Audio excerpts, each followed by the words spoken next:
in the 60s behind a brick wall in a Chicago apartment building, or Chicago as a home, not an apartment building, it's a residential home. And nobody knew who built the bike when it was found. There never was a Traub company, but yet out of the wall comes this, you know, super refined machine.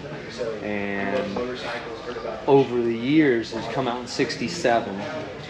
So it's taken until 2 years ago. So what that's, over the years, we've told the story here to 1 million people. There's been 1.5 million people through the building, you know, since we moved here. And occasionally what will happen is a visitor will get passionate about the story and go home and dig in and do research, and like 2 weeks later we'll get an email or something like, hey, I was there a month ago and I heard the Traub story and I went home and did some research and I found this. And there have been about 8 pieces of info that have been sent to us that have helped us shape the story. No one piece on its own like solves the mystery, but the eight or so pieces, and that's all in here. I'll show you guys. It's really cool. The very first thing to come to, and these are some photos when my dad rebuilt the engine and had it all apart. So the first piece of info that we got was years ago, and this is Motorcycle Illustrated, which was the magazine back then, 1907, July. This is a correspondence section, so it's like letters to the editor. A homemade motorcycle, Chicago, May 25th, '07. Now this is a single cylinder, belt drive, big long bars, seat over the rear wheel, not this bike by any means or any rendition of it. And he goes on, he's like, dear sir, here's $1, please send me the June issue, also find a picture and specs of the bike I made by myself throughout, engine and all, worked on it about a year, putting in time only between 7 p.m. and 11 p.m. I also work Sundays, runs as good as any 4-horsepower bike I know of, and he lists all these specs. He signs it Richard Traub, T-R-A-U-T, which this is no doubt a B. It's on the bottom of the engine in 2 places. But he signed it 749 North Paulina Street, Chicago, Illinois. This bike was actually found on Paulina Street in Chicago, Illinois. So that was pretty compelling, but not concrete, you know. It's like, I suppose it's possible there's a Traub and a Traub on the same street 9 years apart making all these motorcycles.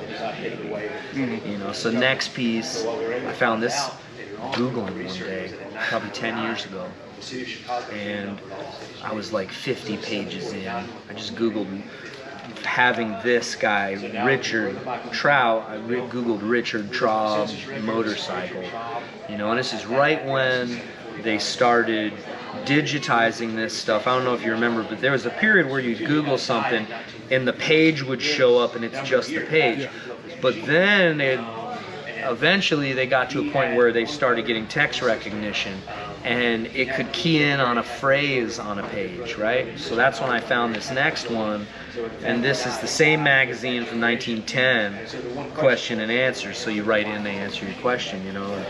It says, kindly inform me if a magneto is practical for a twin-cylinder motorcycle with a bore of 3.5 and a stroke of 4 inches, which this happens to be, geared at 3-to-1. And he also says, help me figure out how to keep the rear cylinder from getting too much oil. You know, on a twin, the rear cylinder is the one that gets all the oil. So they say, yeah, magneto will be practical for your bike, which he uses. It's right up front here. Then they tell him, basically, they say, all right, to keep your rear cylinder from getting too much oil, install baffle plates. And then they didn't use the word baffle plate, but install baffle plates, and in order to get your desired amount of oiling, you can drill holes in those baffle plates. If you drill too many holes, you can plug them with brass pins. It's like, okay, perfect solution, right? Well, that's exactly what's been done inside this engine. Now, these are the baffle plates. There's holes drilled, and then some of them are plugged with brass pins. And a Harley casts those in, it's all at once, you know, where these have been installed later, screwed in with little tiny, like 1032 screws, holes drilled, pins put in. So that was really compelling on this, and this guy signs it Richard Traub. right? So now you've got the Richard name and the Traub, and it says Chicago, but there's no address. So then you're getting, okay, man, I think we'll narrow this down. Nothing insanely concrete though, you know? Then my dad found this picture, which no name or no explanation or date to the photo, no location, but it says Richard Traub Motorcycle Shop, General Repairing. And there's 3 unidentifiable motorcycles out there, and it's in some unidentified place. Had no idea where any of this was. So then in between all this, there's some census records that popped up. Once we had a Richard Traub name, you could do like census research. So we found a Richard Traub that lived on Paulina Street at 1520 Paulina Street, 1910, 20, 30, 40, so it's all coming together then. It's all starting to come together, you know. We've got this Richard Traub guy that lived on Paulina Street, but it's a different address than this Richard Trout who's at 749, you know.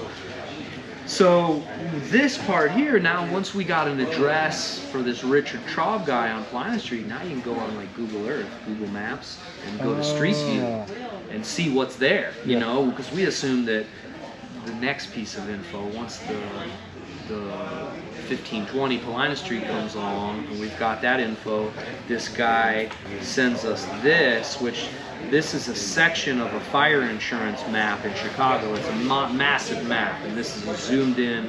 This is Paulina Street. This is a street called West Keenan Street. It's now called Pierce Street.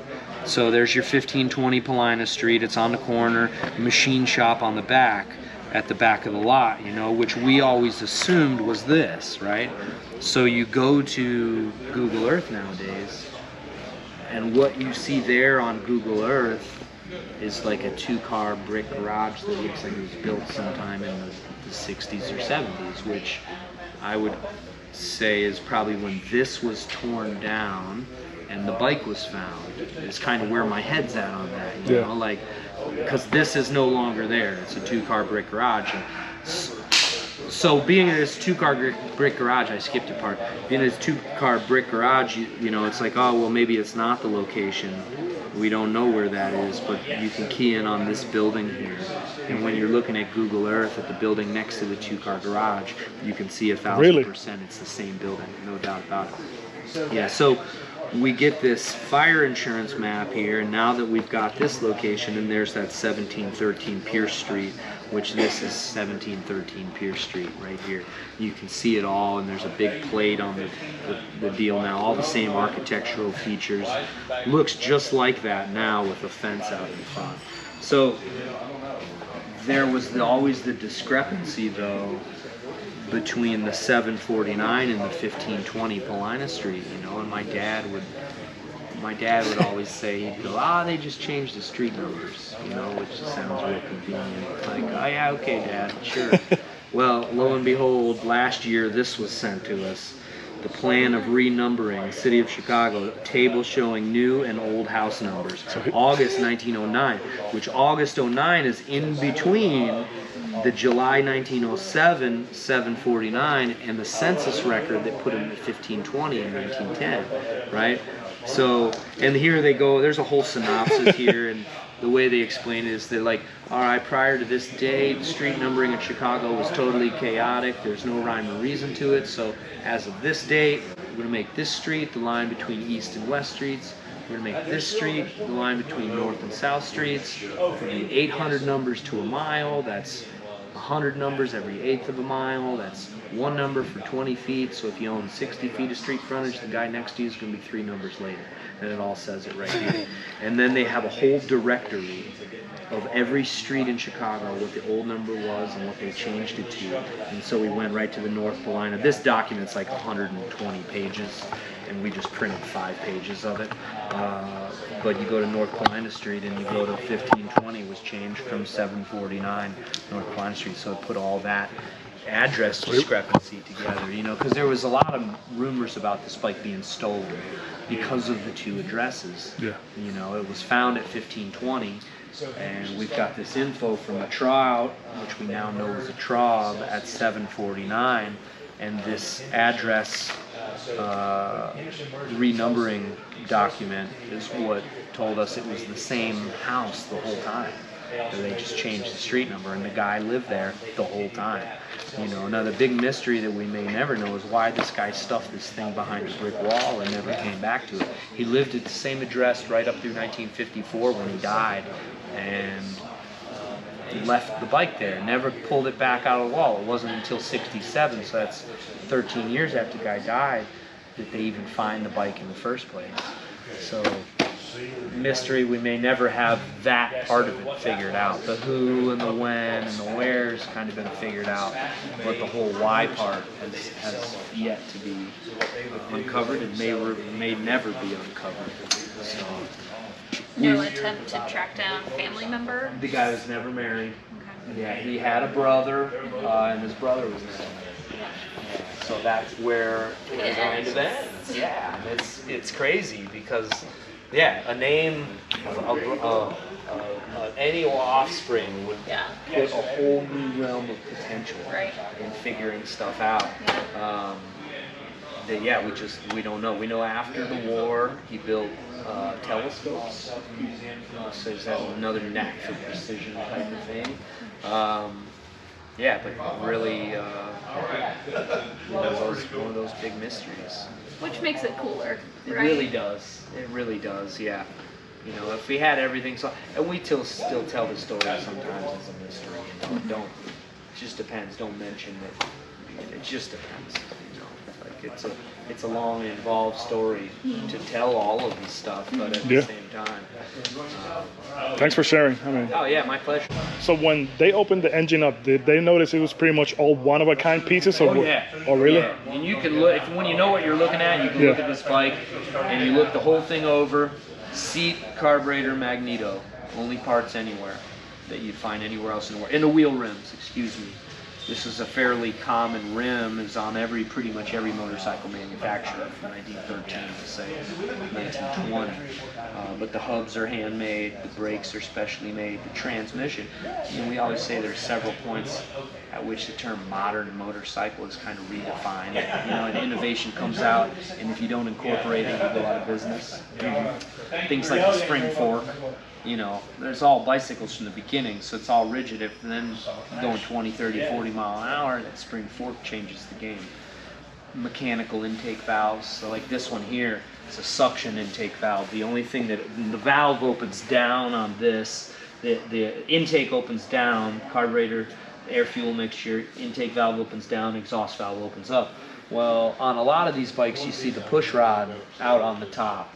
Right here that'll open the valve. Well, the only thing that opens that suction from the piston, which 100 years later we know is too late, not long enough, not high enough, you know, doesn't overlap right with your exhaust, so mechanical intake comes around. It's at the beginning of speed experimentation.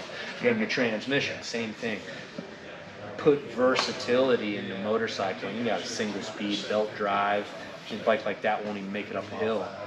You know, where once the transmission comes along, you can shift gears and operate it like even modern vehicle today. So Harley, Indy, and Excelsior, they spend like hundreds of thousands of dollars individually developing a transmission, where this guy assumingly did it in his garage all by himself. 3-speed tranny with 2 neutrals, and it operates like a brand new transmission. Well, a little bit different than a new one, but operates like any Harley Davidson transmission up into the 30s. It's special stuff, man. Double action brake. So most of the brakes at that point, there's a drum, and there's either a strap that contracts on the drum, or there's a band that expands inside the drum. It's usually one or the other. Well, this one here's got both, so you can see the brake drum move right there. And that when you hit the brake, you've got double the surface. You're using the inside and the outside of the drum, so you got double the braking surface on the same drum. So pretty neat setup. Guy was a genius.